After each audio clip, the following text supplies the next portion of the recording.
Part 1। Srinath Singh. तो इस कविता के लेखक है श्रीनाथ सिंह।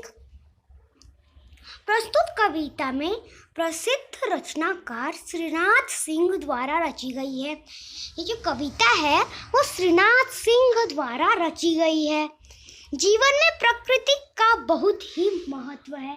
जीवन में जो प्राकृतिक चीजें हैं उनका हमारे जीवन में बहुत ही ज़्यादा महत्व है। इस कविता में कवि ने प्रकृति में मौजूद विभिन्न चीजों, फूल, भंवरे, सूरज, पेड़, पृथ्वी इत्यादि के कुछ न कुछ सीख लेने की प्रेरणा दी है। तो इस कविता में जैसे फूल, भंवरे, सूरज, पेड़, पृथ्वी, ये लोग हमें कुछ सीख दे रहे, कुछ प्रेरणा दे रहे हैं। तो चलिए अब हम ये कविता को पढ़ते हैं।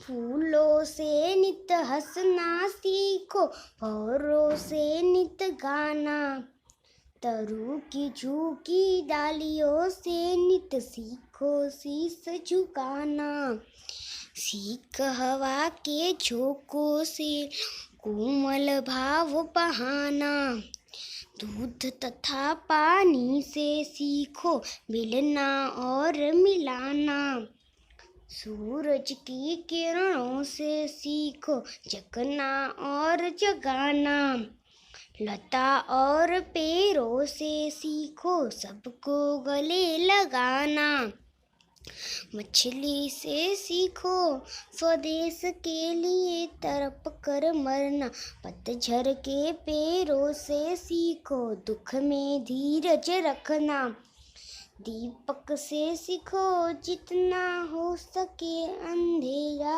हरना, पृथ्वी से सीखो प्राणी की सच्ची सेवा करना, जलधारा से सीखो आगे जीवन पथ में बढ़ना, और धुएं से सीखो हरदम ऊंचे ही पर चढ़ना। तो ये थी आपकी कविता। अब इसका मतलब समझ लेते हैं। ये जो फूल है वो हमेशा खिले रहते हैं, इसके लिए हमें फूलों से ऐसे खिलना, हंसना सीखना चाहिए। भंवरे होते हैं वो हमेशा गाते रहते हैं, उनसे हमें गाना सीखना चाहिए। तरु की झुकी है, तरु की जो झुकी डालियाँ होती है उससे हमें बड़ों के सामने शीश झुकाना सीखना चाहिए। सीख हवा के झोंकों से, मतलब हमें हवा के झोंकों से सीखना है कि कोमल भाव बहाना। हमें हमेशा अपना क्या कोमल भाव, मतलब अच्छे से बात करनी चाहिए, एकदम आराम से, गुस्से में बात नहीं करनी चाहिए। दूध तथा पानी से सीखो मिलना और मिलाना। तो दूध और पानी से क्या सीखना है? मिलना और मिलाना। दूध और पानी अगर मिक्स हो जाए तो वो दोनों का कोई पता नहीं कर सकता कि ये इधर दूध है और इधर पानी, दूध में पानी डाला है कि नहीं। इसके लिए हमें मिलना और मिलाना सीखते हैं। सूरज की किरणों से सीखो जगना और जगाना। सूरज की जो किरणें हैं उससे हमने सुबह सुबह जल्दी उठ के और दूसरों को भी जगानी चाहिए। लता और पेड़ों से सीखो सबको गले लगाना। लता ये सब पेड़ है, वो लोग हमेशा अपने ऊपर सबको, चिड़िया ये सबको बैठने देते हैं, उनको छाया देते हैं, तो हमें ऐसे ही सबको गले लगाना चाहिए था। मछली से हमें स्वदेश के लिए, मतलब कि अगर हमारे स्वदेश में कोई भी आतंकवादी हमला करे तो हमारे स्वदेश को बचाने के लिए हमें कुछ भी हो सके हमें उसे बचाना चाहिए। भले हम लोग मर जाए, ऐसा नहीं कि हम लोग दूसरे नदी में चले जाएं। पतझड़ के पेड़ों से सीखो दुख में धीरज रखना। जो पतझड़ के पेड़ हैं उससे हमें क्या सीखना चाहिए? उससे हमें दुख में धीरज, यानी पतझड़ एक ऋतु होता है जिससे सारे पत्ते, जिस ऋतु में सारे पत्ते झड़ जाते हैं, और उस झड़ने की ऋतु में जो पेड़ होते हैं उनसे हमें सीखना चाहिए कि दुख में धीरज रखना चाहिए हमें। दीपक से हमें क्या सीखना है?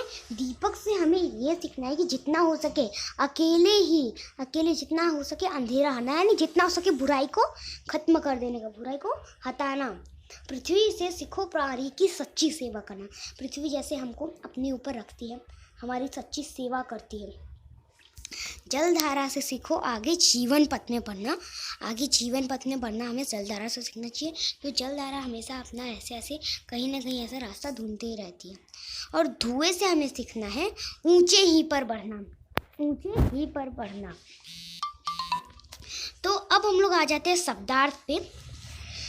फूल तो फिर पुष्प, सूरज तो रवि भानु, नीत सदा प्रतिदिन, लता वेल भौरे भौरा, मधुकर भौरा, पतझर पत्ते झड़ने की ऋतु, पानखर तरु पेड़ वृक्ष, धीरज धैर्य धीरता, हवा वायु पवन, पृथ्वी धरा अग्नि, कोमल नाजुक मुलायम, जलधारा पानी की धारा या प्रवाह पानी जल नीर।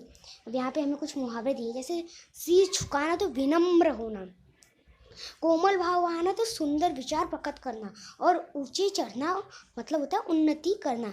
इसी के साथ आपका टेक्स्ट बुक का वीडियो खत्म होता है। अगर आपको हमारा वीडियो अच्छा लगा तो उसे लाइक सब्सक्राइब एंड शेयर कीजिएगा। मिलते हैं अगले